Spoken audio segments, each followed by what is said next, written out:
Hello friends, today's topic is tips on saving money when you low income. Let's rant. Welcome back to Low Income Savings with Mariah, and you see what it is. Today we're going to be saving $30. Yeah. Alright, let me get my box. Purple box. Alright, we're just going to go ahead and put this in here. I accidentally drew my skin. Go down in there.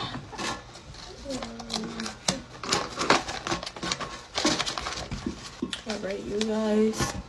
I'm about to do that. The last 10. What you do? Save that money 2025. Alright, you guys, peace out. Thank you for watching. See you in the next video. Good morning. Happy Sunday. Let's count my money from this weekend. I am a low-income mom of 2, pregnant with my last, trying to save money to put my family in a house. My fiance works 2 jobs, and luckily we can pay most of our bills and things with his money. My waitressing job that I currently have, I only work 20 hours a week. It's all I'm able to do while I'm pregnant, but most of that tip money can go into our savings. Unfortunately, on Thursday, I broke my phone and I had to pay $100 for my warranty phone. So all of my tips from Friday went to paying for that. And you are on my new phone. Hello. We're happy to have you. But it sucks. It stings just a little. Last night, unfortunately, was not as good as Friday night. But let's count. 20, 40, 45, 46, 47, 48, 49, 50, 51, 52, 53, 54, 55, 56, 57, 58, $59. It might not be a lot, but it's honest work, and it's all money that can go into our savings, which I wouldn't be able to do if I wasn't working. So either way, it's a win.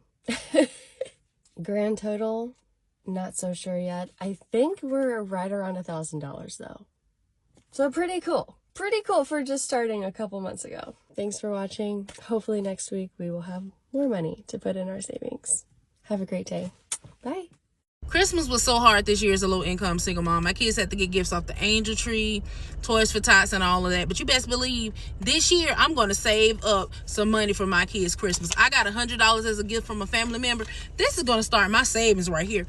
And every other week when I get my paycheck, I'm going to add another $100 to that. It's tax time. I done got my taxes now, so I'm sure enough going to add. I'm going to add an extra $1,000 into my kids' bank account to make sure that they get what they need. Look at this. I got about $2,000 and it's only April. I am so excited. Me and the kids done caught COVID. I done missed a week out of work without pay, and I'm short of my rent. I do not want to have to touch my savings, but we gotta have somewhere to live. It's only $300. I'll still have $1,700 left. Hope it don't be too much. Yeah, yes. Ma'am, I truly do apologize, but it's going to be, for parts and labor, it's going to be $500. What? What's wrong with my car? Well, your alternator is going out and your starter is going out as well. Can't make money if I can't get to work, and I can't get to work without fixing my car. I do not want to touch my kids' Christmas savings, but I got to. I'll still have $1,200 left. I can't believe they done cut my hours. I cannot believe this.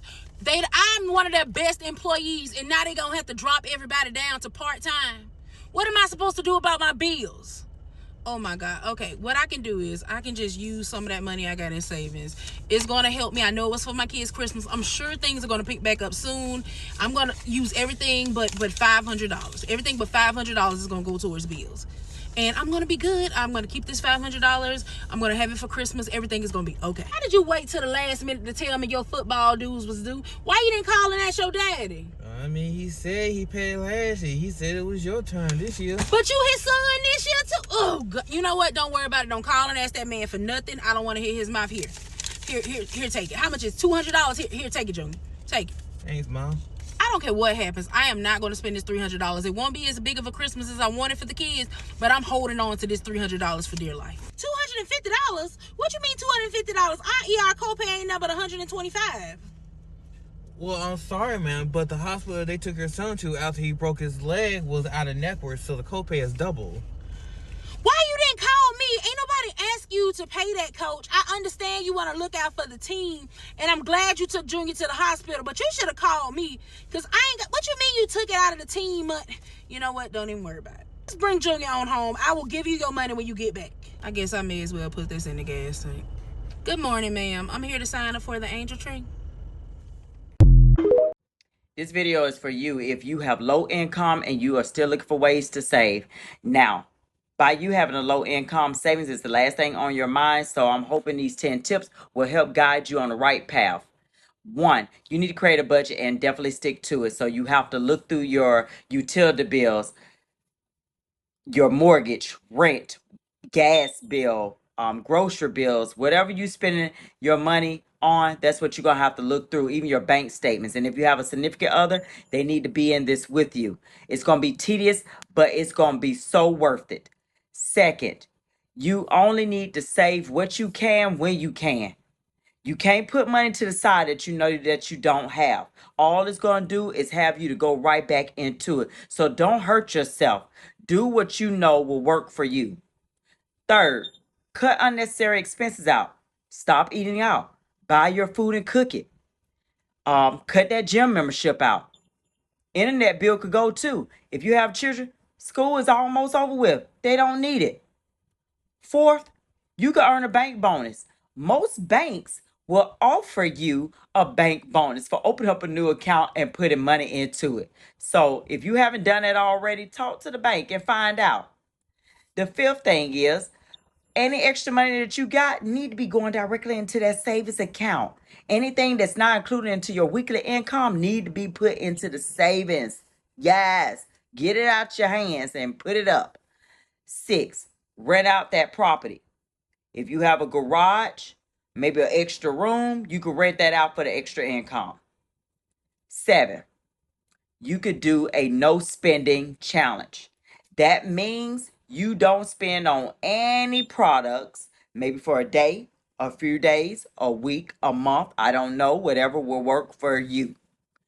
8, you need to find a side gig, something that you're passionate about though. You don't want it to be a side gig, almost like a job, and now you hate it. Get something that you're passionate about that's going to bring in revenue, content marketing, affiliate marketing, maybe become a TikToker. I don't know, anything that you're passionate about, braiding hair, whatever. 9, use a savings app. Sometimes we don't like to write everything down. That's just too much. So maybe an app, you probably like me, an app will work for you. Find what is good for you though. You can't take advice from everybody. And the 10th thing, use a cashback credit card that's going to help build savings. Hopefully these tips work for you. Share this with somebody who has low income, who has children, who's been working from paycheck to paycheck. This is how you can start saving money on a low income. This is exactly what I did to save up for my down payment and all of the other expenses that came with buying a home as a single parent, single income, and not a lot of money. So the first thing you're going to want to do is cut something small. It may not feel like you have any money floating around. You're living paycheck to paycheck. Things are pretty tight, but there's something. You want to review your bank statements, see what kind of subscriptions you have that maybe you can get rid of. There's something. Maybe you're paying for Netflix and you can use somebody else's. Maybe you want to downgrade from Apple Music to Pandora, which is free. Like, there's something. So you're going to want to review it, figure out what you can cut, and cut something small. The next thing you're going to want to do is automate your savings. Most businesses at this particular point allow you to get direct deposit for your paycheck.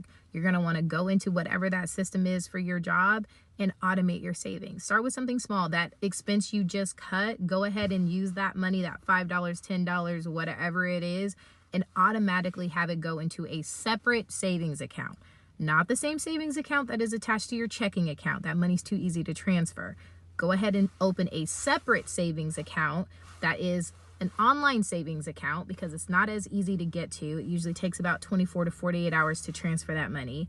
And if you automate it, it goes there automatically. When you get paid, you never see it, therefore you never miss it. And last but not least, that savings account that you're opening, that separate account, you want it to be a high yield savings account. More than likely, like I said, it's going to be an online account. I use Ally Banking or Ally.